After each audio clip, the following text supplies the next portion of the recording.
મહીસાગર જિલ્લામાં પત્રકાર તરીકે ઓળખ આપી અને ખંડણી માંગનાર ઝડપાયો।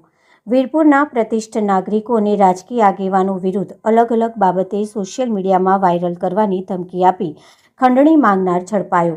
તેજેન્દ્ર રાઠોડ નામનો વ્યક્તિ રોફ જમાવી કરતો હતો તોડ પોલીસે ઝડપ્યો।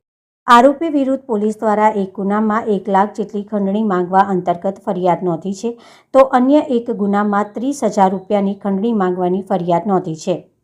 તેજેન્દ્ર રાઠોડે વીરપુરથી સુરેન્દ્રનગર શિફ્ટ થઈ ગયો હતો, પરંતુ અહીંયાથી સ્થાનિક કેટલાક લોકો દ્વારા તેને માહિતી આપવામાં આવતી હતી તેવી પોલીસ તપાસમાં વિગતો બહાર આવી છે।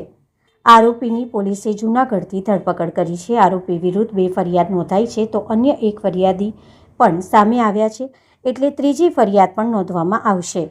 સોશિયલ મીડિયામાં ફોટા અને વિડીયો ચડાવી આપતો હતો ધમકી।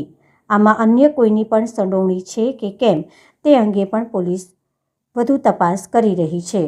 જી સર, તેજેન્દ્ર રાઠોડ નામનો વ્યક્તિ પોતે પત્રકાર તરીકે ઓળખ આપીને વીરપુર તાલુકાના પ્રતિષ્ઠિત આગેવાનો તેમજ રાજકીય આગેવાનોને એમની અલગ અલગ બાબતો સોશિયલ મીડિયા પર વાયરલ કરવાની ધમકી આપતો હતો, તેમજ આ વાયરલ ના કરવાના બદલામાં ખંડણી માંગવાના 2 બનાવ સામે આવેલ છે।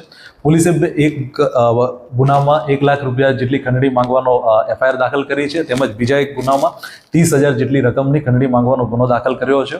આ તેજેન્દ્ર રાઠોડ આજથી 9 મહિના પહેલા વીરપુરથી સુરેન્દ્રનગર શિફ્ટ થઈ ગયેલ હતો। વીરપુરના લોકલ વ્યક્તિઓ દ્વારા આ તેજેન્દ્ર રાઠોડને માહિતી આપવામાં આવતી હતી અને ત્યારબાદ આ સુરેન્દ્રનગરથી રહીને એ વ્યક્તિઓનો સંપર્ક કરતો હતો અને આ અલગ અલગ માહિતી સોશિયલ મીડિયામાં વાયરલ ના કરવાના બદલામાં ખંડણી એમના તરફથી માંગવામાં આવતી હતી। પોલીસ દ્વારા આ વ્યક્તિને જૂનાગઢથી ધરપકડ કરી લીધી છે। આ 2 FIR દાખલ થયા બાદ એક અન્ય ત્રીજો વ્યક્તિ ફરિયાદી પણ સામે આવ્યો છે અને તેની પણ આજરોજ વીરપુર પોલીસ સ્ટેશન ખાતે ફરિયાદ દાખલ કરવાની કાર્યવાહી ચાલુ છે। અન્ય કોઈ વ્યક્તિની સંડોવણી છે કે ખરી? મેં આપને જણાવ્યું એ રીતે જે લોકલ માહિતી છે એ વીરપુરના લોકલ વ્યક્તિઓ દ્વારા આ વ્યક્તિને સુરેન્દ્રનગર આપવામાં આવતી હતી। પોલીસ તમામ બાબતોની તપાસ કરી રહી છે કે એવા કયા કયા વ્યક્તિઓ આ સમગ્ર ઘટનામાં સામેલ છે।